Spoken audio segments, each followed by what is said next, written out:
കാട്ടാക്കട ആമച്ചൽ മണ്ഡപത്ത് കടവ് റോഡിൽ അമിത വേഗത്തിലെത്തിയ കാർ ഓട്ടോറിക്ഷയിൽ ഇടിച്ചു തെറിപ്പിച്ചു.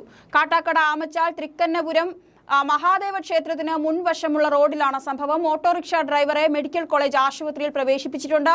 കാർ ഇടിച്ചിട്ട് നിർത്താതെ പോകുന്നത് ദൃശ്യങ്ങളിൽ വ്യക്തമാണ്. ആദ്യം ആ ദൃശ്യങ്ങൾ കണ്ടിട്ട് വരാം.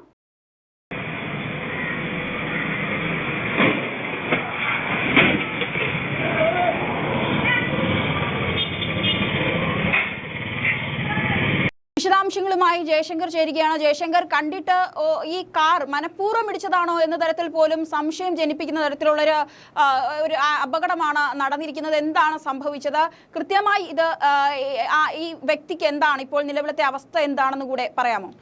തീർച്ചയായും ഈ സമൂഹ മാധ്യമങ്ങളിൽ പ്രചരിക്കുന്ന ഈ ഒരു ദൃശ്യങ്ങൾ അങ്ങേയറ്റം ഞെട്ടലുണ്ടാക്കുന്നത് തന്നെയാണ്. കാരണം കാട്ടാക്കടയിൽ ഈ ഒരു അപകടമുണ്ടായിട്ട് അധികം മണിക്കൂറുകളായിട്ടില്ല. നമുക്ക് ദൃശ്യങ്ങൾ വ്യക്തമായി കാണാൻ സാധിക്കും. ഒരു ഓട്ടോറിക്ഷയെ അമിത വേഗത്തിലെത്തുന്ന ഒരു വൈറ്റ് കളർ ഒരു മഹീന്ദ്രയുടെ വാഹനമാണെന്നാണ് എനിക്ക് മനസ്സിലാക്കാൻ സാധിക്കുന്ന ഒരു XUV വാഹനമാണ്. അത് ഇടിച്ച് തെറിപ്പിച്ചിട്ട് യാതൊരു കൂസലുമില്ലാതെ മുന്നോട്ട് പോവുകയാണ്. അത് ഈ പറഞ്ഞതുപോലെ മനഃപൂർവ്വമായ ഒരു അപകടം ഉണ്ടാക്കലാണോ എന്ന് സംശയിക്കുന്ന തരത്തിലാണ് ആ ഒരു അപകടം നടക്കുന്ന ദൃശ്യങ്ങളിൽ നിന്ന് വ്യക്തമാകുന്നത്. കാരണം ഈ ഒരു ഇടിച്ചിട്ടതിന് ശേഷവും ആ ഒരു കാറിൻ്റെ സഞ്ചാരപാതയിലോ അല്ലെങ്കിൽ വേഗത കുറയ്ക്കാനോ എന്തെങ്കിലും രീതിയിലുള്ള പെട്ടെന്നൊരു വെപ്രാളമൊക്കെ ഉണ്ടാകുന്ന സാഹചര്യത്തിൽ കാറൊക്കെ വെട്ടിക്കാനുള്ളൊരു സാഹചര്യമുണ്ട്. അത്തരത്തിലൊന്നും നമുക്ക് ആ ഒരു ദൃശ്യങ്ങളിൽ കാണാൻ സാധിക്കുന്നില്ല എന്നുള്ളതാണ്. ജയശങ്കർ, തീർച്ചയായും എന്തായാലും ഈ കാർ എവിടുത്തെ കാറാണെന്നുള്ളത് രജിസ്ട്രേഷൻ ഡൽഹി രജിസ്ട്രേഷൻ എന്നുള്ളതൊക്കെ പറഞ്ഞു. എന്തായാലും അത് കണ്ടെത്താൻ സാധിച്ചിട്ടുണ്ടോ? പോലീസുമായി ബന്ധപ്പെട്ട കേസ് എടുത്തിട്ടുണ്ടോ? അത്തരത്തിൽ എന്തെങ്കിലുമൊക്കെ അറിവുണ്ടോ? അതേമാതിരി ഇത് നടക്കുന്നത് കാട്ടാക്കട ആമച്ചാൽ മണ്ഡപത്ത് കടവ് റോഡിലാണ്. അവിടെ ഒരു മഹാദേവ ക്ഷേത്രമുണ്ട്. അതിന് മുൻവശത്തുള്ള റോഡിലാണ് ഇത്തരത്തിലുള്ളൊരു അപകടം ഉണ്ടാകുന്നത്. ഈ ഒരു അപകടമുണ്ടാക്കിയ ഈ ഒരു വാഹനം കണ്ടെത്താനുള്ള പോലീസിന്റെ ശ്രമങ്ങൾ ഊർജിതമായി നടക്കുകയാണ്. ഈ ഒരു ഓട്ടോറിക്ഷ ഇടി കിട്ടിയതിന് ശേഷം സമീപത്തേക്കുള്ള ഒരു തടി കൊണ്ടുണ്ടാക്കിയ റോളോ മറ്റിലേക്ക് ഇടിച്ച് കയറുന്നത് നമുക്ക് കാണാൻ സാധിക്കും. എന്തായാലും വലിയ ജീവഹാനി ഉണ്ടാക്കുന്ന തരത്തിലുള്ള ഒരു പ്രത്യക്ഷത്തിൽ ഒരു അപകടം ഈ ഒരു ഓട്ടോറിക്ഷ ഓടിച്ചിരുന്ന ആൾക്ക് ഉണ്ടായി കാണില്ല എന്ന് മാത്രമേ നമുക്ക് അനുമാനിക്കാൻ സാധിക്കുള്ളൂ. കാരണം ആ രീതിയിൽ ഓട്ടോറിക്ഷയ്ക്ക് വേഗം കുറയുന്നുണ്ട്. പക്ഷേ ഈ നടന്നിരിക്കുന്ന ഒരു സംഭവം അല്ലെങ്കിൽ ഇയാൾ ഈ ഒരു ഡൽഹി രജിസ്ട്രേഷൻ വാഹനമാണ് അപകടം ഉണ്ടാക്കിയതെന്നാണ് മനസ്സിലാക്കാൻ സാധിക്കുന്നത്. ഒരു വെളുത്ത XUV ആണ്, മഹീന്ദ്രയുടെ വാഹനമാണ്. ആ ഒരു വാഹനം കണ്ടെത്താനുള്ള ശ്രമങ്ങൾ ഊർജിതമായി നടക്കുകയാണ്. നിലവിൽ ഇപ്പോൾ ഈ ഒരു ഓട്ടോറിക്ഷ ഡ്രൈവർ തിരുവനന്തപുരം മെഡിക്കൽ കോളേജിൽ ചികിത്സയിലാണെന്നാണ് മനസ്സിലാക്കുന്നത്. ഇടിക്കുന്ന ആ രീതി, അതായത് കാർ പുറകെ നിന്ന് ഓട്ടോറിക്ഷ സൈഡ് നൽകാത്തത് എന്തെങ്കിലുമായി ബന്ധപ്പെട്ട ഒരു വിഷയം അവിടെ ഉണ്ടോ? അത് നമുക്ക് നോക്കുമ്പോൾ നമുക്ക് സാധാരണ രീതിയിലൊക്കെ ചില വലിയ പ്രതികരണങ്ങളൊക്കെ വരാറുണ്ട്.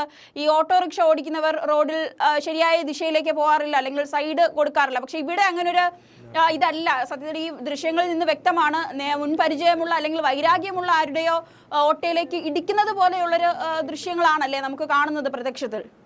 അതേമാതിരി തീർച്ചയായിട്ടും അങ്ങനെ സംശയിക്കേണ്ടി വരും. കാരണം മനഃപൂർവ്വം ഉണ്ടാക്കിയ ഒരു അപകടം പോലെ തന്നെയാണ് ഈ ഒരു ദൃശ്യങ്ങൾ പരിശോധിക്കുന്ന ഏതൊരാൾക്കും നമുക്കുള്ളതുപോലെ തന്നെ മനസ്സിലാക്കാൻ സാധിക്കുക. കാരണം വളരെ നിസ്സാരമായി ഒരു കൂസലുമില്ലാതെ ആ അമിത വേഗത്തിലൊരു വാഹനം വരുന്നു. മുൻവശത്ത് അതേ ട്രാക്കിലൂടെ തന്നെ ഓടിക്കൊണ്ടിരിക്കുന്ന ഓട്ടോറിക്ഷയെ വളരെ ഒരു കൂസലുമില്ലാതെ ഇടിച്ച് തെറിപ്പിക്കുകയാണ്. അതിനുശേഷവും ഒരു രീതിയിലും ആ ഒരു വാഹനത്തിൻ്റെ വേഗം കുറയുകയോ അല്ലെങ്കിൽ ആ ഒരു അപകടത്തിൽ അയാൾക്ക് എന്തു പറ്റിയെന്ന് നോക്കുവാനോ നിർത്തുവാനോ തയ്യാറാകുന്നില്ല. പക്ഷേ പുറകിൽ വരുന്ന ഒരു കറുത്ത ടാറ്റയുടെ വാഹനം അവിടെ നിർത്തുന്നുണ്ട്. ആ ഒരു മര്യാദ അയാൾ കാണിക്കുന്നുണ്ട്, മറ്റ് സഹയാത്രികർ കാണിക്കുന്നുണ്ട്, അവിടേക്ക് മറ്റാളുകൾ ഓടി എത്തുന്നുണ്ട്. പക്ഷേ ആ ഒരു മര്യാദ അല്ലെങ്കിൽ ഒരു മനുഷ്യത്വം കാണിക്കാനായി ഇയാൾ തയ്യാറാകുന്നില്ല. അതുകൊണ്ട് തന്നെയാണ് സ്വാഭാവികമായും ആ ഒരു സംശയം ഉണ്ടാകുന്നത്. വാഹനം നിർത്തുന്നില്ല, വാഹനത്തിൻ്റെ വേഗം കുറയുന്നില്ല, വാഹനം അതേ ട്രാക്കിൽ തന്നെ മുന്നോട്ട് പോവുകയാണ്. അത്തരത്തിൽ എന്തെങ്കിലും ഒരു തർക്കമോ പൂർവ്വ വൈരാഗ്യമൊക്കെയാണോ ഈ ഒരു ഓട്ടോറിക്ഷ ഇടിച്ച് തെറിപ്പിക്കലിലേക്ക് ഈ ഒരു അപകടം ഉണ്ടായതെന്നുള്ള കാര്യങ്ങളിൽ ഇനിയും ഒരു വ്യക്തത വരേണ്ടതുണ്ട്. എന്തായാലും പോലീസ് ഈ ഒരു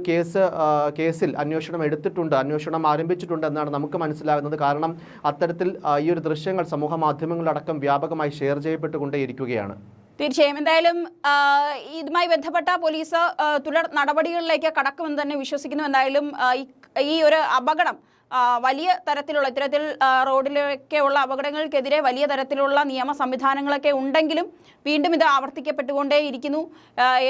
റോഡിൽ സൈഡ് കൊടുക്കാത്തതും അതുപോലെ തന്നെ അലക്ഷ്യമായ വാഹന ഓടിക്കലുമാണ് ഇതിൻ്റെയൊക്കെ പ്രധാന കാരണം.